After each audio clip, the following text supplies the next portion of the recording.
Welcome to JBK cooking vlogs. మన channel ఎవరైనా first time చూస్తున్నట్టయితే లైక్ చేయండి, షేర్ చేయండి, సబ్స్క్రైబ్ చేసుకోండి, బెల్ ఐకాన్ క్లిక్ చేసి చికెన్ కర్రీ వండుకుంటున్నాము ఈరోజు వచ్చేసి మన ఛానల్లో.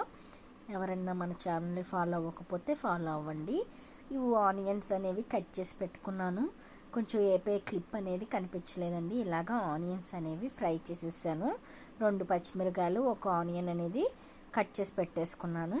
అవి అలా ఫ్రై అయిన తర్వాత మనం అల్లం వెల్లుల్లి పేస్ట్ అనేది 2 టేబుల్ స్పూన్ వేసుకోవాలి. అల్లం పేస్ట్ వేసేసి ఫ్రై చేసేసుకోవాలి పచ్చివాసన పోయేలాగా.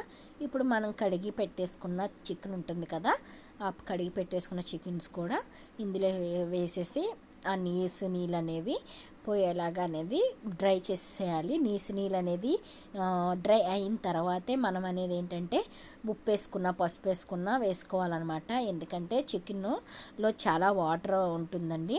ఆ వాటర్ అంతా పోవాలన్నమాట మనము. ఎందుకంటే ఆ నీళ్ళని పోతేనే మనకి కర్రీకి చాలా బాగుంటుంది. ఇప్పుడు అనేది మూత పెట్టేసుకుందాము 2 నిమిషాలు. చూసారు కదా, ఇప్పుడు తీసి చూద్దాము. నీళ్ళు అనేది ఎగిరిపోయాయి కదా. ఇప్పుడు రుచికి సరిపడా ఉప్పు అనేది యాడ్ చేద్దాము. టేబుల్ స్పూన్ ఆఫ్ ఉప్పు వేసుకోండి. తగ్గిందంటే లాస్ట్లో వేసుకుందాము, ఎక్కువ మాత్రం యాడ్ చేయొద్దు. నేను 1 టేబుల్ స్పూన్ వేసాను అనుకోండి. ఇప్పుడు వచ్చేసి దీన్ని కూడా తిప్పేద్దాము. ఉప్పు వేసాం కదా. పసుపు అనేది ఏంటంటే మసాలా కారంలో ఉంటుందని నేను పసుపు అనేది యాడ్ చేయలేదండి.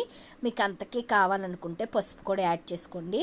ఇప్పుడు చూసారు కదా, నీళ్ళు అనేది ఎలా వచ్చేసాయి. ఉప్పు వేసిన తర్వాత నీళ్ళు అనేవి ఎలా వచ్చేస్తాయి. అవి కూడా కొంచెం డ్రై అయిపోయిన తర్వాతే కారం యాడ్ చేసేసుకోండి. చూసారు కదా, డ్రై అయిపోయాయి కదా. 1 టేబుల్ స్పూన్ ఆఫ్ కారం వేసేయండి. కారం వేసేసిన తర్వాత ఇది వచ్చేసి మసాలా కారం వేసి తిప్పేసి 1 2 నిమిషాలు అలా వదిలేసేయండి.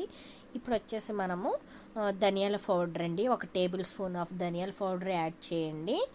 తర్వాత వచ్చేసి గరం మసాలా అండి, చిటికెడు అనేది గరం మసాలా యాడ్ చేసేసుకోండి. తిప్పండి. మొత్తం యాడ్ చేశారు కదా, ధనియాల పౌడరు, గరం మసాలా వేసాం కదా. కొంచెం తిప్పేసి వాటర్ అనేది యాడ్ చేసుకోండి. ఎక్కువ వాటర్ అవసరం లేదు, ఆల్రెడీ కుక్ అయిపోయింది కాబట్టి 1 చిన్న గ్లాసుడు వాటర్ అనేది యాడ్ చేసేయండి. ఇలా తిప్పేసి మూత అనేది పెట్టేసుకోండి. మన ఛానల్ని ఎవరైనా సరే ఫస్ట్ టైం చూస్తున్నట్టయితే లైక్ చేయండి, షేర్ చేయండి, సబ్స్క్రైబ్ చేసుకోండి. అదేవిధంగా బెల్ ఐకాన్ అనేది క్లిక్ చేసుకోండి. మీకు నోటిఫికేషన్ అనేది మీకు మన లాంగ్ వీడియో అప్లోడ్ చేయగానే నోటిఫికేషన్ వచ్చేస్తుంది. ఇలా కుక్ అవుతుంది కదా, కొంచెం అనేది దగ్గర పడాలండి. కర్రీ వచ్చేసి ఇంకా కొంచెం దగ్గర పడాలి. గ్రేవీ దగ్గర పడిన తర్వాత లాస్ట్లో వచ్చేసి మనకి కొత్తిమీర అనేది ఇలా జ్యూసీగానే ఉంటే చాలా బాగుంటుందండి. కర్రీ వచ్చేసి అయిపోవచ్చింది. కొత్తిమీర చల్లేసుకుందాము.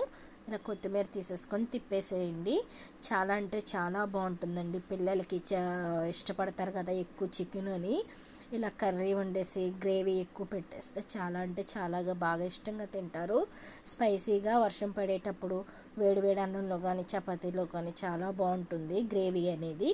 ఎవరైనా మన ఛానల్ని అయితే ఫస్ట్ టైం చూస్తున్నట్టయితే లైక్ చేయండి, షేర్ చేయండి, సబ్స్క్రైబ్ చేసుకోండి.